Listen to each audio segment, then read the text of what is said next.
Magandang araw mga kaibigan. Gusto kong i-share sa inyo itong video na ito na nung kami ay pumunta sa farm, nagkaroon kami ng konting activity ng aking mga in-laws.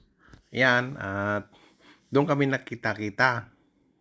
Kami ay galing ng Manila noon at sabi namin, mauna na kayo sa farm at mag-prepare kayo ng pagkain. At ayan, gumagawa yung bayaw kong sibing ng nilabog na pagi.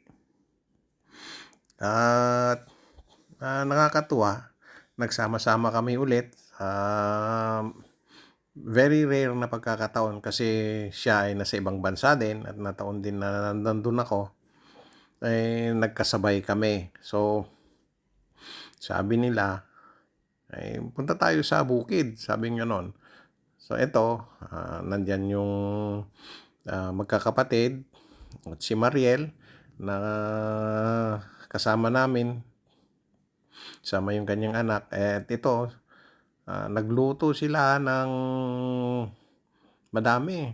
Nung dumating kami doon ay halos nakaluto na sila eh.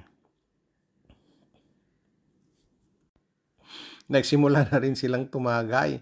Pero shot-shot lang naman yung tagay nila. Kaya nung nakaluto na, yun, nagluto sila ng pusit, tilapia na inihaw, may bangus pa, tapos inihaw na talong. Hinaluan namin ng bagong isda. At yan, kamatis, sibuyas. Ay, alam nyo, masarap kumain sa bukid, lalo yung madami kayo, salo-salong ganyan. Tapos, dun lang kami sa may ibabaw ng kariton. Yung kariton namin. At pati yung mga pamangkin ko, si Shaira, at saka si Uncle Ate, na siya ang pangasiwa doon sa farm. Yan, dito kami lahat sa sa labas kumain. Ayan, nakikita niyo si Mrs. Nakatupo. Ayan, si Mariel, sila ng kanyang bunsong anak. Yan, si Tuto. At kumakain kami yan. Nakita ninyo yung plato, may kanya-kanyang lagay.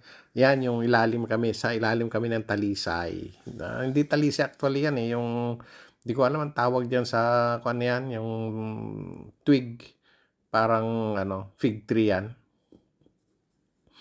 So, masaya kaming kumain at nakita nyo yan, yan yung nilabog. May pusit. Tapos, yung bagoong.